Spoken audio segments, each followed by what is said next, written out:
On va continuer notre belle émission en allant faire un petit peu de ski pour s'ouvrir l'appétit.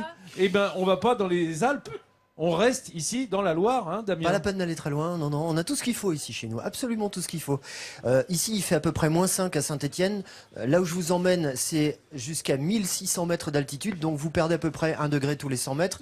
Il doit faire -15, ça c'est pour vous mettre un petit peu dans l'ambiance.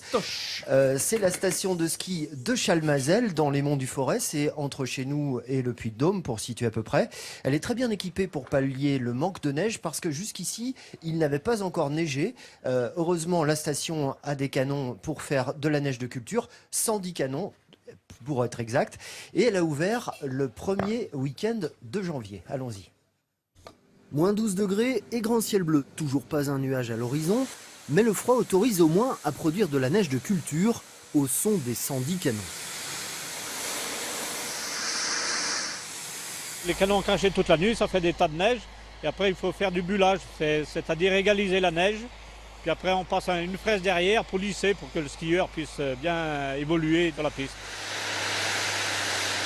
Alors, les 400 chevaux de la dameuse poursuivent leur balai glacé, en attendant un signe du ciel. Ce qu'il nous faut, c'est que le froid continue.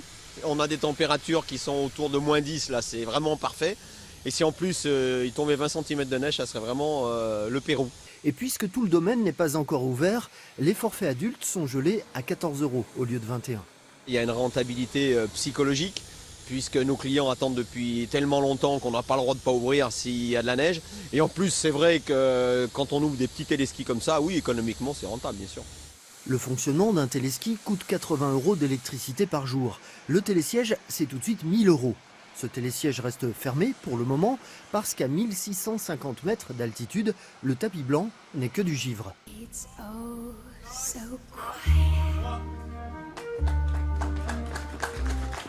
C'est beau, hein? Ça vous a donné envie d'y aller? Ah, mais carrément. Carrément.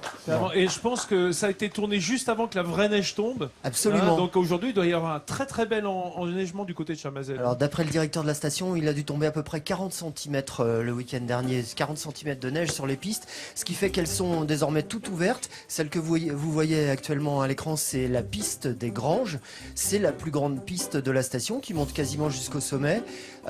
Comme là-bas, il y a du vent du nord qu'on appelle chez nous la burle, c'est parfois compliqué de monter avec le télésiège, donc on a des rabats qui permettent de se protéger du givre qui est assez cinglant là-haut. Bon, ça se voit pas sur ces images et certainement pas encore aujourd'hui ici à Saint-Étienne, mais il y a quelques effets du réchauffement climatique tout de même, ce qui fait que l'enneigement est problématique dans ces stations de moyenne altitude en général.